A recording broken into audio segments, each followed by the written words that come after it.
Hello student, welcome back to my Prayas channel. आपका इस channel पे स्वागत है। हम लोग पढ़ रहे थे स्टूडेंट बिहार एसटीईटी का प्रीवियस ईयर क्वेश्चन, और इसमें जो है हम लोग सब्जेक्ट पढ़ रहे थे स्टूडेंट, वो सब्जेक्ट था हम लोग का आर्ट एंड टीचिंग। तो आर्ट एंड टीचिंग का जो है हम लोग प्रीवियस ईयर क्वेश्चन पढ़ रहे थे। तो जिनका भी अभी बिहार एसटीईटी का एग्ज़ाम है पेपर 1 एंड पेपर 2 का, उनके लिए जो है ये आर्ट एंड टीचिंग का क्वेश्चन बहुत ज़्यादा इम्पॉर्टेंट है। तो इस वीडियो को जो है पूरा देखिएगा, और जो भी स्टूडेंट इस चैनल पे नए हैं, इस चैनल को जो है ज़रूर सब्सक्राइब कीजिएगा। और आज जो है हम लोग पढ़ेंगे स्टूडेंट, वो जो है एग्ज़ाम हुआ है 15/9/2020। 15/9/2020 का जो है एग्ज़ाम हुआ है शिफ्ट 2 में। इसी का जो है क्वेश्चन जो है आज हम लोग पढ़ेंगे। और इसके पिछले वीडियो में जो है हम लोग स्टूडेंट 15/9/2020 का ही एग्ज़ाम हुआ था, तो वो शिफ्ट 1 में हुआ था। उसका क्वेश्चन जो है हम लोग पढ़े थे। आज हम लोग पढ़ेंगे शिफ्ट 2 का क्वेश्चन। तो आज का जो है हम लोग का फर्स्ट क्वेश्चन है, क्रियात्मक अनुसंधान के परिणामों का प्रयोग होता है।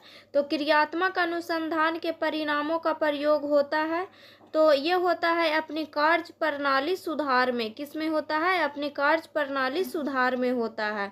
तो इसका जो एक्सप्लेनेशन दिया हुआ है कि क्रियात्मक अनुसंधान का तात्पर्य है ऐसा अनुसंधान जिसका संचालन उन लोगों के द्वारा हो जो अध्ययन की जाने वाली समस्याओं से प्रत्यक्ष रूप से संबंधित हो, न कि बाह्य अनुसंधानकर्ताओं व विशेषज्ञों द्वारा हो। इसका जो है प्रमुख उद्देश्य है कि शैक्षिक अभ्यास का विकास करना एवं कार्य पद्धति में सुधार लाने के लिए होता है। क्रियात्मक अनुसंधान के परिणामों का प्रयोग कार्य प्रणाली सुधार में किया जाता है। क्वेश्चन नंबर 2, सामाजिक रचनावाद दिया था। तो सामाजिक रचनावाद जो है कौन दिया था? तो ये जो है दिए थे वाइगोत्स्की। कौन दिए थे? तो ये दिए थे वाइगोत्स्की। तो इसका आंसर हो जाएगा option number B.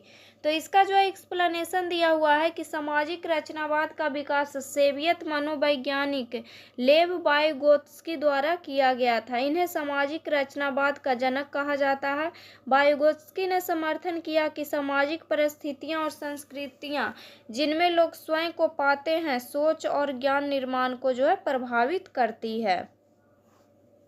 Next question है क्वेश्चन नंबर 3, अवलोकन अधिगम का सिद्धांत किसने दिया था? तो अवलोकन अधिगम का सिद्धांत जो है दिए थे बंडूरा। कौन दिए थे? बंडूरा दिए थे। तो इसका आंसर हो जाएगा ऑप्शन नंबर डी।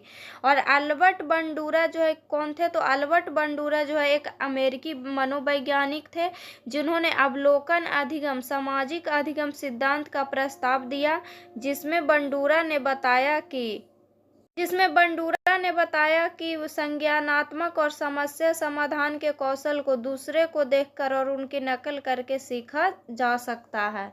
और वो क्या बताए थे? तो और बताए थे निकटतम परिवेश में नए व्यवहार और अनुभवों को दूसरे को देखकर हासिल किया जाता है। नेक्स्ट क्वेश्चन है क्वेश्चन नंबर 4, निम्नलिखित में से कौन सा एक शिक्षण के स्तर का भाग नहीं है? तो कौन सा जो है एक शिक्षण के स्तर का भाग नहीं है? तो फर्स्ट ऑप्शन है स्मरण, सेकेंड ऑप्शन है समझ, थर्ड ऑप्शन है विस्तार, और फोर्थ ऑप्शन है परावर्ती।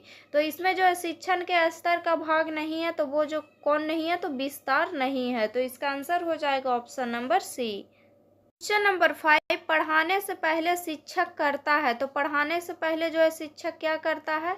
तो उद्देश्यों का निरूपण करता है। तो इसका आंसर हो जाएगा ऑप्शन नंबर ए। इसका जो एक्सप्लेनेशन दिया हुआ है कि पढ़ाने से पहले शिक्षक उद्देश्यों की पहचान, शिक्षण, पाठ्य योजना तैयार करना और छात्रों की रुचि जानना चाहता है। एक शिक्षक छात्रों को विषयों की बेहतर समझ को बढ़ावा देने में मदद कर सकता है, जो तभी संभव है जब वह गतिविधियों को योजनाबद्ध तरीके से निष्पादित करे। शिक्षण प्रक्रिया कक्षा शिक्षण से शुरू नहीं होती है। क्वेश्चन नंबर 6, भारत के प्रथम तैरते हुए लोकटक नामक प्राथमिक विद्यालय का उद्घाटन हुआ। तो भारत के प्रथम तैरते हुए लोकटक नामक प्राथमिक विद्यालय का उद्घाटन हुआ था। कहाँ हुआ था? तो मणिपुर में हुआ था। तो इसका आंसर हो जाएगा ऑप्शन नंबर ए। 13 फरवरी 2017 को मणिपुर की लोकटक झील में पानी पर तैरते हुए प्राथमिक स्कूल का उद्घाटन किया गया है। प्राथमिक विद्यालय पहल के अंतर्गत एक एनजीओ एक NGO peoples resources development association PRDA के साथ एक्शन एंड कार्यक्रम के तहत शुरू हुआ है। क्वेश्चन नंबर 7, विकास एक कभी न खत्म होने वाली प्रक्रिया है, यह विचार किस सिद्धांत से जुड़ा है? तो विकास एक कभी न खत्म होने वाली प्रक्रिया है, यह विचार किस सिद्धांत से जुड़ा है? तो ये जो है जुड़ा है निरंतरता के सिद्धांत से। तो इसका आंसर हो जाएगा ऑप्शन नंबर बी। इसका जो एक्सप्लेनेशन दिया हुआ है स्टूडेंट की विकास निरंतरता के सिद्धांत पे कार्य करता है, जो गर्भाधान से शुरू होकर मृत्यु पर समाप्त होता है। विकास जीवन पर्यंत एक चलने वाली प्रक्रिया है जो कभी भी समाप्त नहीं होती। यह प्रक्रिया परिवर्तन की गति और मात्रा में एक चरण से दूसरे चरण में भिन्न होती है। क्वेश्चन नंबर 8, निम्न में से शिक्षण के संज्ञानात्मक सिद्धांत के मुख्य प्रस्तावक कौन है? तो शिक्षण के संज्ञानात्मक सिद्धांत के मुख्य प्रस्तावक हैं NL गेज। कौन है? NL गेज हैं। तो इसका आंसर हो जाएगा option number A. Question number 9, प्रेरणा सीखने की प्रक्रिया में। तो प्रेरणा जो है सीखने की प्रक्रिया में क्या है? तो प्रेरणा सीखने की प्रक्रिया में युवा सीखने वालों में सीखने के लिए रुचि उत्पन्न करना है। तो इसका आंसर होगा ऑप्शन नंबर डी। इसका जो है एक्सप्लेनेशन दिया हुआ है स्टूडेंट की प्रेरणा या अभिप्रेरणा एक मानसिक या आंतरिक प्रक्रिया है जो व्यक्ति को उसके लक्ष्यों के उद्देश्यों को पूर्ति करने में सहायक होती है। प्रेरणा युवा शिक्षार्थियों के बीच अधिगम में रुचि उत्पन्न करती है। प्रेरणा एक ऊर्जा के रूप में कार्य करती है जो किसी कार्य के प्रयासों व कार्य में ध्यान बनाए रखने में सहायक होती है। क्वेश्चन नंबर 10, अधिगम अनुभव और प्रशिक्षण के परिणाम स्वरूप व्यवहार में परिवर्तन है, यह कथन किनके द्वारा दिया गया है? तो यह कथन जो है दिया गया है गेट्स व अन्य के द्वारा। तो इसका आंसर होगा option number A. Question number 11, अपनी कक्षा के प्रतिभाशाली विद्यार्थी के लिए शिक्षक को क्या करना चाहिए? तो अपनी कक्षा के प्रतिभाशाली विद्यार्थियों के लिए शिक्षक को क्या करना चाहिए? तो शिक्षक को जो है संवर्धन कार्यक्रम की व्यवस्था करनी चाहिए। तो इसका आंसर हो जाएगा ऑप्शन नंबर डी। इसका जो है एक्सप्लेनेशन दिया हुआ है स्टूडेंट की प्रतिभाशाली बच्चे स्वभाव से बहुत जिज्ञासु होते हैं, इसीलिए कभी कभी कक्षा में उनको बोरियत महसूस होती है क्योंकि वे अपने साथियों की तुलना में चीज़ों को तेजी से सीख लेते हैं। प्रतिभाशाली छात्रों को पढ़ाने के लिए व अधिगम को रुचिकर बनाने के लिए उन्हें स्वेच्छा से चयन किए गए उच्च स्तरीय और मौलिक पाठ्य सामग्रियों को पढ़ने के लिए प्रोत्साहित व प्रेरणादायक निर्देश विधि का उपयोग करना एक प्रशिक्षक की जिम्मेदारी है। क्वेश्चन नंबर 12, शिक्षण के क्रियात्मक उद्देश्यों को पूरा करने के लिए पाठ्यक्रम में किस पर जोर दिया जाता है?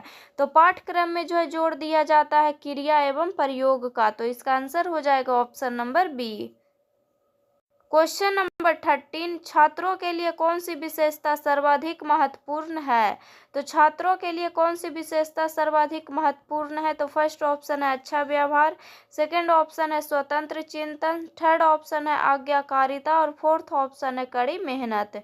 तो छात्रों के लिए जो है सर्वाधिक महत्वपूर्ण विशेषता जो है क्या है? तो वह है स्वतंत्र चिंतन, इंडिपेंडेंट थिंकिंग। तो इसका आंसर होगा ऑप्शन नंबर बी। इसका जो एक्सप्लेनेशन दिया हुआ है स्टूडेंट के स्वतंत्र चिंतन छात्रों के लिए सर्वाधिक महत्वपूर्ण है। स्वतंत्र चिंतन का अर्थ क्या है? तो इसका जो है अर्थ है वास्तविकता के तथ्यों के आधार पर तर्क करने की अपनी व्यक्तिगत क्षमता का उपयोग करके अपने लिए निर्णय लेना। क्वेश्चन नंबर 14, निम्नलिखित में से कौन सा शब्द कक्षा शिक्षण में विषय वस्तु को सरल ढंग से प्रस्तुत करने के नियमों के लिए प्रयुक्त किया जाता है?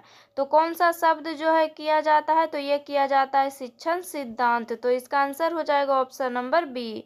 इसका जो है एक्सप्लेनेशन दिया हुआ है स्टूडेंट की शिक्षण सिद्धांत शिक्षकों द्वारा शिक्षण प्रक्रिया के लिए निर्णय लेने और छात्रों को अधिगम में सक्षम बनाने वाली प्रक्रिया है। शिक्षण सिद्धांत दो प्रकार के सिद्धांतों पर आधारित होती है, पहला सामान्य सिद्धांत पे और दूसरा मनोवैज्ञानिक सिद्धांत पर। क्वेश्चन नंबर 15, निम्न में विद्यार्थियों को प्रेरित करने के लिए कौन सा दृष्टिकोण सबसे उपयुक्त है।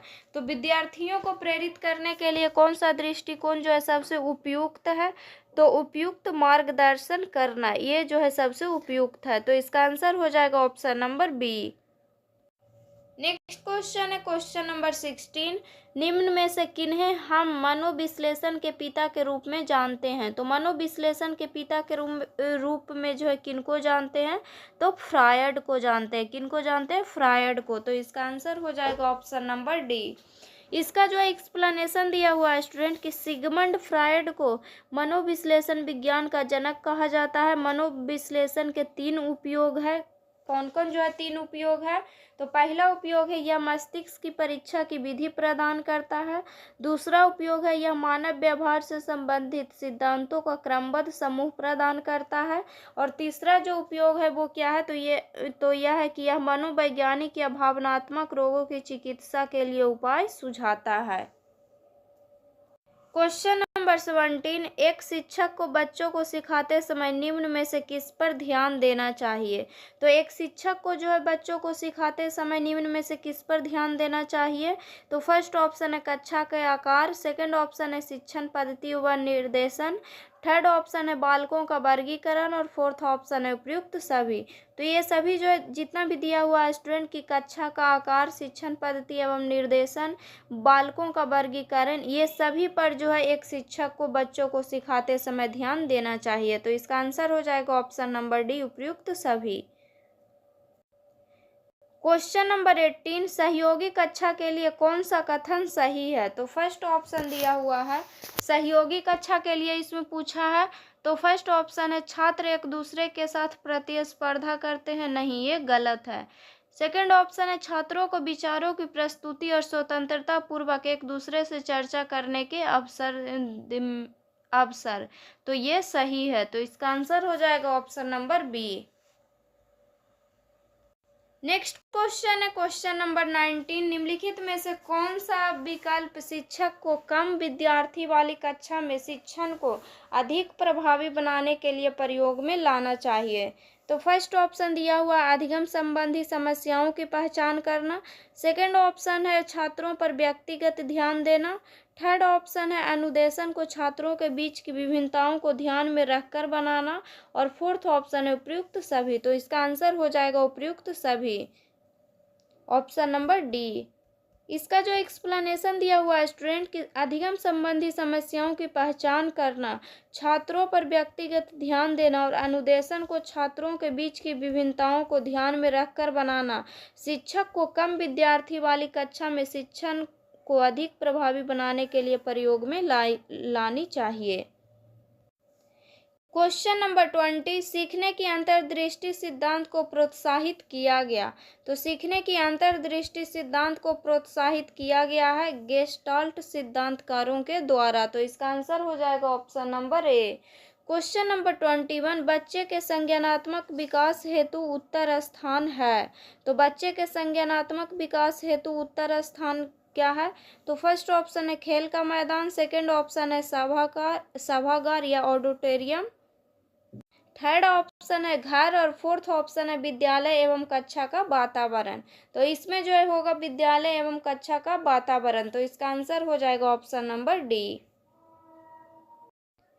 नेक्स्ट क्वेश्चन है क्वेश्चन नंबर 22, निम्न में से कौन सी एक धीमी गति से सीखने वाले छात्र की विशेषता नहीं है। तो कौन जो है एक धीमी गति से सीखने वाले छात्र की विशेषता नहीं है। तो फर्स्ट ऑप्शन है सीमित शब्दावली, सेकंड ऑप्शन है ध्यान की छोटी सी अवधि, थर्ड ऑप्शन है अमूर्त सोच, और फोर्थ ऑप्शन है रुचियों की सीमित सीमा। तो इसमें जो है अमूर्त सोच जो होगा ये जो है धीमी गति से सीखने वाले छात्र की विशेषता नहीं है। तो इसका आंसर हो जाएगा ऑप्शन नंबर सी। इसका जो एक्सप्लेनेशन दिया हुआ है स्टूडेंट कि धीमी गति से सीखने वाले छात्रों को अवधारणाओं को सीखने में कठिनाई होती है, इसीलिए वे अमूर्त सोच के स्थान पर मूर्त चिंतन अर्थात किसी वस्तु के ऊपर सतह या केवल ठोस चिंतन को पसंद करते हैं। क्वेश्चन नंबर 23, निम्न में से प्रवृत्ति, अवधारणा, कौशल, ज्ञान आदि को किसका परिणाम कहा जा सकता है? तो ये कहा जा सकता है अधिगम का परिणाम। तो इसका आंसर हो जाएगा option number A. Next question है क्वेश्चन नंबर 24, एक सफल शिक्षक वही होता है जो, तो एक जो है सफल शिक्षक वही होता है जो अपने विषय को अच्छी तरह से जानता हो। तो इसका आंसर हो जाएगा ऑप्शन नंबर ए। इसका जो एक्सप्लेनेशन दिया हुआ है कि एक सफल शिक्षक वही होता है जो अपने विषय को अच्छी तरह से जानता है एवं उसको अपने विषय की संपूर्ण जानकारी होता है। एक सफल शिक्षक अपने ज्ञान द्वारा जीवन के हर पथ पर छात्रों को प्रेरित करता है। अच्छे शिक्षक या सफल शिक्षक में संचार कौशल, सहानुभूति व अपने छात्रों के साथ मैत्रीपूर्ण संबंध के भी गुण होते हैं। क्वेश्चन नंबर 25, यूएनसीआरपीडी संबंधित है। तो यूएनसीआरपीडी जो है किससे संबंधित है? तो विशिष्ट आवश्यकता वाले बालकों से संबंधित है, स्पेशल नीड चिल्ड्रेन से संबंधित है। तो इसका आंसर हो जाएगा ऑप्शन नंबर सी। यूएनसीआरपीडी का पूर्ण फुल फॉर्म क्या होता है? तो इसका फुल फॉर्म होता है United Nations convention on the rights of persons with disabilities. यह विशिष्ट आवश्यकता वाले बालकों को अधिकार पर संयुक्त राष्ट्र कन्वेंशन की एक अंतर्राष्ट्रीय मानव अधिकार संधि है और इसका मुख्यालय कहाँ है? तो इसका मुख्यालय न्यूयॉर्क में है। क्वेश्चन नंबर 26, शिक्षा का उद्देश्य होना चाहिए। तो शिक्षा का जो है क्या उद्देश्य होना चाहिए? तो इसका जो है उद्देश्य होना चाहिए व्यावहारिक जीवन के लिए विद्यार्थियों को तैयार करना। तो इसका आंसर हो जाएगा option number D. Question number 27, मनोवैज्ञानिक विद्यालय निम्न में से क्या करते हैं? तो मनोवैज्ञानिक विद्यालय निम्न में से क्या करते हैं? तो फर्स्ट ऑप्शन है नियंत्रण, सेकंड ऑप्शन है निर्देशन, थर्ड ऑप्शन है अध्यापन और फोर्थ ऑप्शन है ये सभी। तो मनोवैज्ञानिक विद्यालय जो है निम्न में से नियंत्रण, निर्देशन और अध्यापन करते हैं। तो इसका आंसर हो जाएगा ऑप्शन नंबर डी, उपयुक्त सभी। इसका जो एक्सप्लेनेशन दिया हुआ है कि मनोवैज्ञानिक विद्यालय नियंत्रण, निर्देशन और अध्यापन पर कार्य करते हैं। मनोवैज्ञानिक विद्यालय से तात्पर्य है कि छात्रों के मानसिक स्वास्थ्य संबंधी दायित्वों का निर्वहन करता है। विद्यालय मनोवैज्ञानिक में परामर्शदाता मनोवैज्ञानिक के भी गुण होते हैं क्योंकि वह छात्र केंद्रित तथा व्यक्तिगत स्तर पर भी मनोवैज्ञानिक सत्रों का आयोजन होता है। नेक्स्ट क्वेश्चन है क्वेश्चन नंबर 28, मनोविज्ञान के इतिहास में सबसे पहली पाठ्य पुस्तक निम्नलिखित में से किसने लिखी थी? तो ये जो है पहली बार जो है किसने लिखे थे? तो ये जो है लिखे थे डगलस बूडी। मनोविज्ञान का इतिहास विलियम डगलस बूडी द्वारा लिखा गया है जो कि इस प्रश्न के विकल्प में नहीं है। नेक्स्ट क्वेश्चन है क्वेश्चन नंबर 29, निम्नलिखित में से किस प्रकार की परीक्षण प्रभावी स्मरण शक्ति के लिए सबसे उपयुक्त है? तो किस प्रकार का परीक्षण प्रभावी स्मरण शक्ति के लिए जो है सबसे उपयुक्त है? तो फर्स्ट ऑप्शन है सही या गलत, सेकंड ऑप्शन है एकाधिक विकल्प, थर्ड ऑप्शन है फिल इन द ब्लैंक्स और फोर्थ ऑप्शन है बी और सी दोनों। तो इसका जो आंसर हो जाएगा बी और सी दोनों हो जाएगा, ऑप्शन नंबर होगा डी। तो आज के वीडियो में जो है हम लोग इतना ही क्वेश्चन पढ़ेंगे स्टूडेंट। नेक्स्ट वीडियो में जो है नेक्स्ट सेट को पढ़ेंगे। तो अगर वीडियो अच्छा लगे तो वीडियो को लाइक कीजिएगा और चैनल को सब्सक्राइब कीजिएगा और जो भी स्टूडेंट इस चैनल पे नए हैं इस चैनल को जो है ज़रूर सब्सक्राइब कीजिएगा। और जिनका भी अभी बिहार STET का एग्जाम है पेपर 1 एंड पेपर 2 का, उनके लिए जो है ये आर्ट एंड टीचिंग का क्वेश्चन बहुत ज़्यादा इंपॉर्टेंट है, तो इसको जितना हो सके उतना रिविजन कीजिएगा।